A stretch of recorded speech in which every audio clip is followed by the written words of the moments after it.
अगर Rolls Royce ने ये गलती पब्लिक होने दी होती तो आज दुनिया की सबसे लग्जरियस कार ब्रांड कभी एग्जिस्ट ही ना करती। रोल्स रॉयस नाम ही काफी है। लोग कहते हैं perfect car, no compromise, kings की कार। लेकिन आज हम बात करेंगे उस चीज की जो रोल्स रॉयस कभी प्राउडली नहीं बताता। उसकी शुरुआत एक फेलियर थी, और सिर्फ फेलियर नहीं, डेंजरस फेलियर। आज जब हम रोल्स रॉयस देखते हैं तो लगता है जैसे ये ब्रांड हमेशा से रोल रहा हो। लेकिन 1904 के इंग्लैंड में रोल्स रॉयस का नाम सुनकर लोग कहते थे ये गाड़ी बहुत महंगी है, ये प्रैक्टिकल नहीं, हॉर्स गैरेज ज्यादा सेफ है। सोचो, जिस ब्रांड को आज best car in the world कहा जाता है, उसी ब्रांड को लोग पहले रिजेक्ट कर रहे थे। और यही से शुरू होती है सबसे बड़ी गलती जो रोल्स रॉयस कभी नहीं दिखाना चाहता। हेनरी रॉयस एक नॉर्मल बिजनेसमैन नहीं था, वो पागल था। पागल अपने प्रोडक्ट को बेस्ट बनाने के लिए। हेनरी रॉयस ने अपनी पहली कार में बहुत सी एक्स्ट्रा फंक्शंस को ऐड कर दिया। उसका मानना था अगर प्रोडक्ट परफेक्ट हो तो दुनिया खुद मांगेगी, लेकिन इन एक्स्ट्रा फंक्शन की वजह से कार बहुत महंगी हो जाती। हेनरी की यही सोच सबसे बड़ी गलती थी।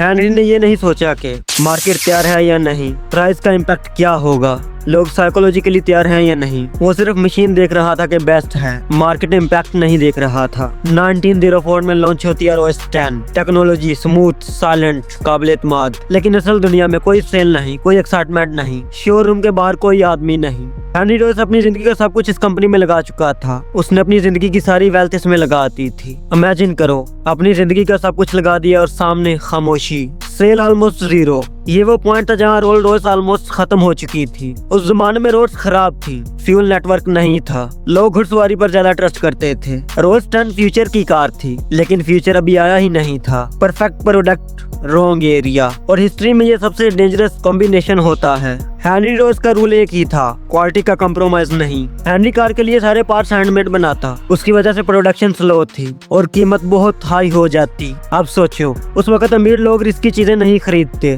गरीब अफोर्ड नहीं कर सकता, और रोल्स रॉयस बीच में फंस गया। 2026 आज जो चीजें ब्रांड्स को चलाती हैं, स्टोरी टेलिंग, प्रमोशंस, लेकिन उस वक्त हेनरी रॉयस बोलता नहीं था, वो सेल नहीं करता था, वो सिर्फ डिजाइन करता था। उसने कभी ये नहीं बताया ये कार क्यों स्पेशल है। कार अच्छी थी लेकिन कहानी मिसिंग थी, और बिना कहानी के लोग पैसा नहीं देते। 1905 के आसपास पैसे खत्म हो रहे थे, ऑर्डर्स नहीं आ रहे थे। हेनरी मेंटली खत्म हो रहा था। सोचो, अगर उस वक्त प्रेस को पता चल जाता कि रोल्स रॉयस लॉस में है, फर्स्ट कार्स फेल हो चुकी हैं, ब्रांड वही खत्म हो जाता। इसलिए फेलियर को छुपा दिया गया। No press, no noise, no confusion. फिर एंट्री होती है चार्ल्स रोल्स की। चार्ल्स एक अमीर कार लवर था। उसने एक एग्जीबिशन में कार को देखा और एक ही लाइन बोली, ये दुनिया की परफेक्ट कार है। हेनरी रॉयस और चार्ल्स रोल्स ने पार्टनरशिप की और इस तरह पैदा हुआ रोल्स रॉयस।